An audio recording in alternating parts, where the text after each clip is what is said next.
I've never really been a book kind of guy.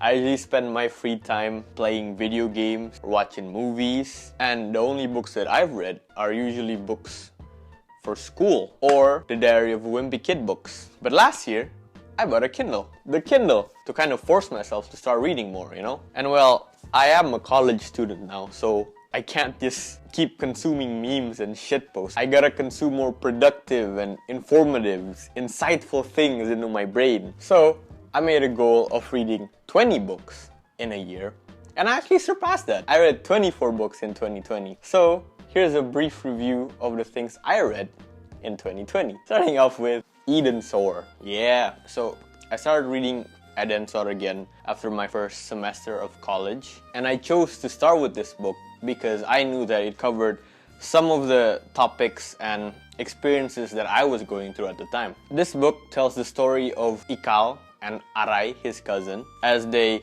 go to France to pursue higher education and the trials and tribulations that come along with that. The story incorporates the thrill of exploring a new place, the bitterness of goodbyes, the excitement of meeting new people from different cultures, and even a bit of the struggles of long-distance relationships. And reading it again after now experiencing studying abroad, I feel a deeper level of appreciation and connection to this book, I guess. So thank you grade 8 Bahasa class for introducing me to this book. It's a really inspiring novel overall. I think it played a large part in why I decided to study abroad, and it might actually help you find what you want to have in your own mosaic kehidupan. 10 out of 10. I like it a lot. Amazing. Next thing I read was TED Talks, the official TED guide to public speaking. This book was a book I read for a course in college. I was never really uncomfortable with public speaking, but I did want to get better at it, and this book was very helpful. It was really insightful.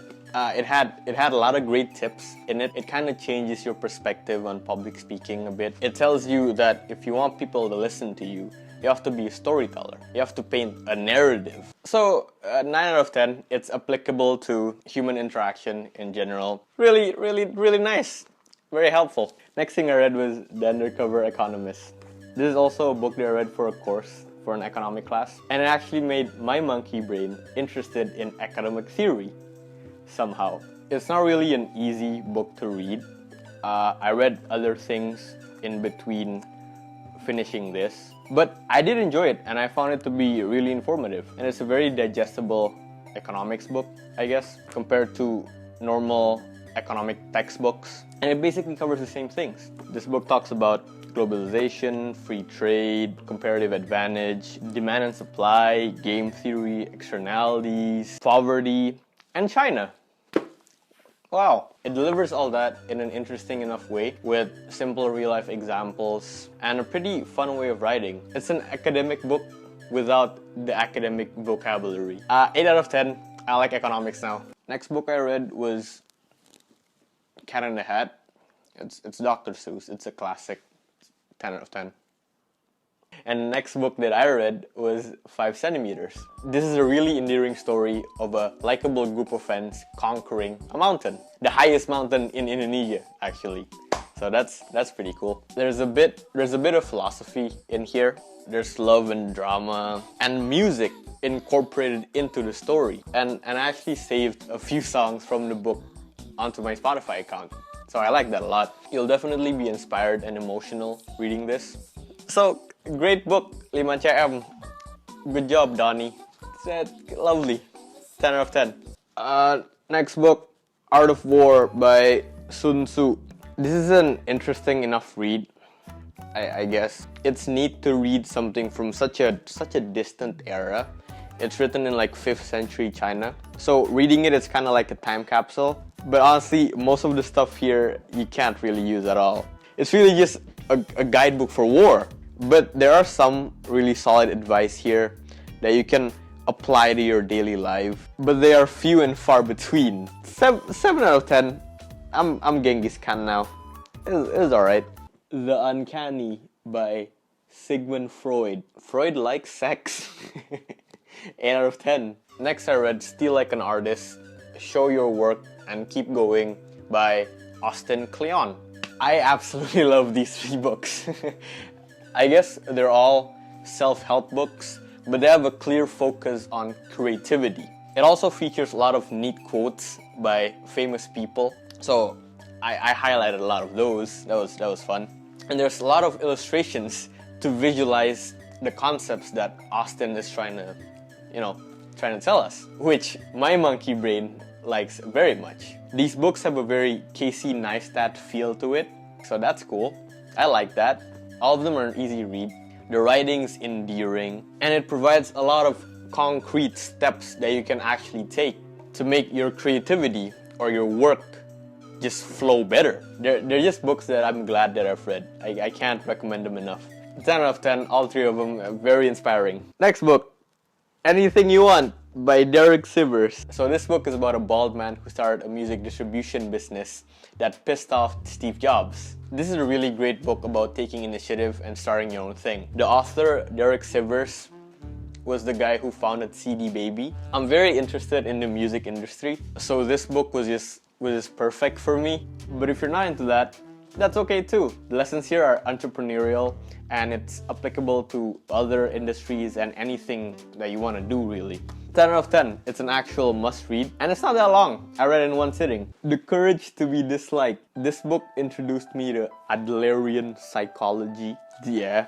And this Adler guy, man, he knows stuff. This is a book that can change your perspective on pretty heavy stuff, actually. Like trauma and happiness. And it's written in a pretty unique way. It's a first-person narrative where you're this young dude who went to this old wise guy for life advice. And it actually made me more invested in the text. 9 out of 10. Pretty deep, man. It's kind of woke. I like it.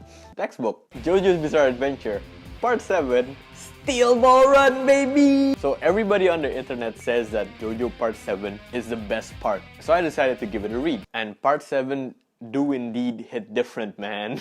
The setting is awesome. It's late 19th century America, fucking cowboy days. The story is ridiculous. It's peak Jojo. The president of the USA is involved, and Jesus Christ is in the story too somehow.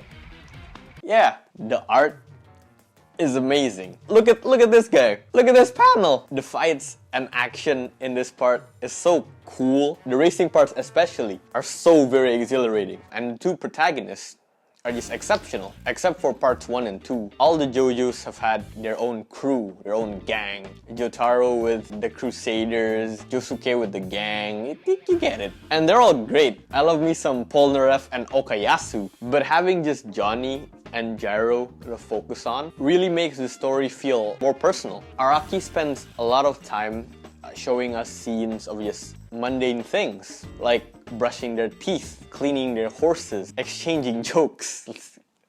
Like, what is this? Mozzarella, I guess. And these small moments really make you buy into their friendship. It makes their bond feel really genuine. And Part 7 is pretty long, but the pacing never felt slow at all. It was entertaining all throughout. I enjoyed it so much. When it was funny, it was hilarious. And the story of Johnny and Gyro, it is beautiful, man. 10 out of 10. Mozzarella. Next book, Catcher in the Rye by J.D. Sallinger. He's just a whiny guy being a little bitch, and I hate that I can relate to him. 10 out of 10, we live in society. Next up, I read the Dilan trilogy. So I watched the movie adaptations last year. Milea came out early last year. And after watching that, I decided to read the whole thing. To see the differences and figure out which one's better and which one do I like more.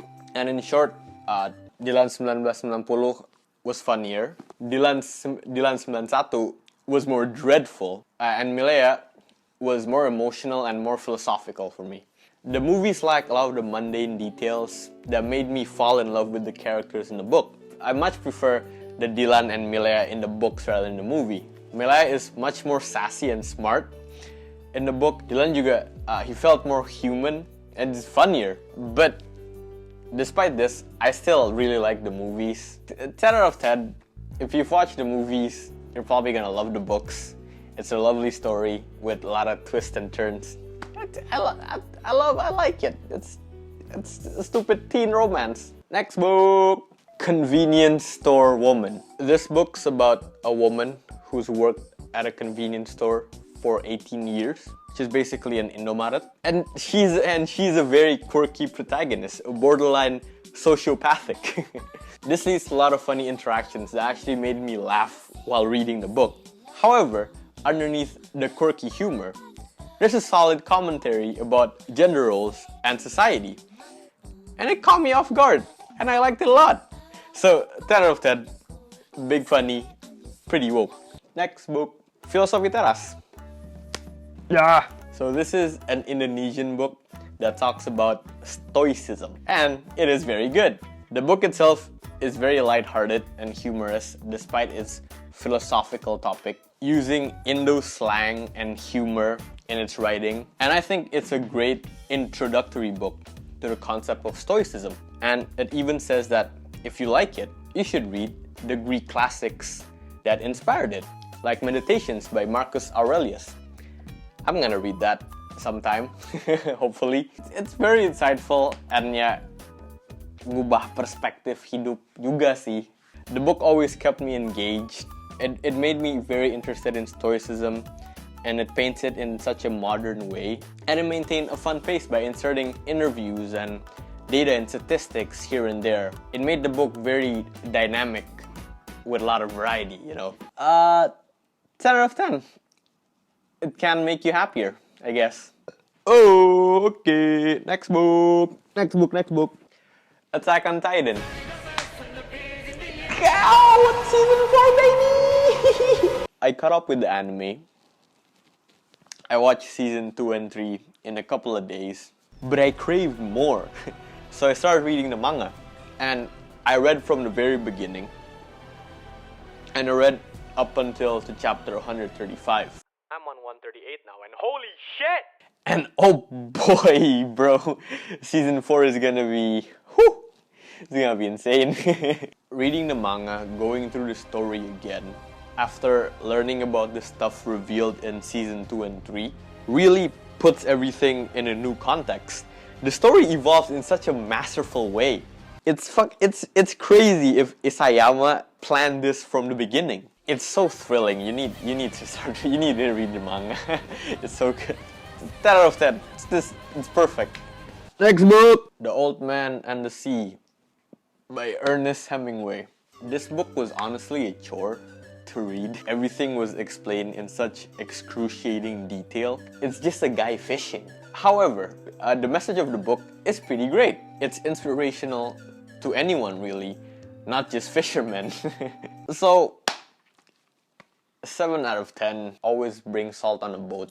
And the last book that I read this year, it's a good one. The Destiny Grimoire Anthology Volume 1. Now, this book is amazing for Destiny nerds like me. Volume 1 covers the Book of Sorrows and has a lot of cool illustrations. Like, look at this. Look at that. Look at that. That's Oryx fighting the worm god Akka. It's a great compilation of the stories in the Destiny universe. It also covers the origins of the exotic Thorn and the Last Word. It was basically a space western story. I just love this book. I just love Destiny lore, man. 10 out of 10.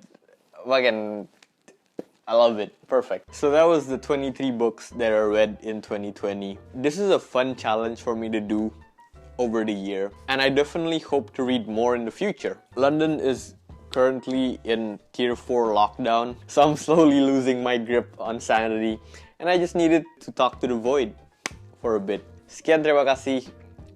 Read books. They're alright. Yay!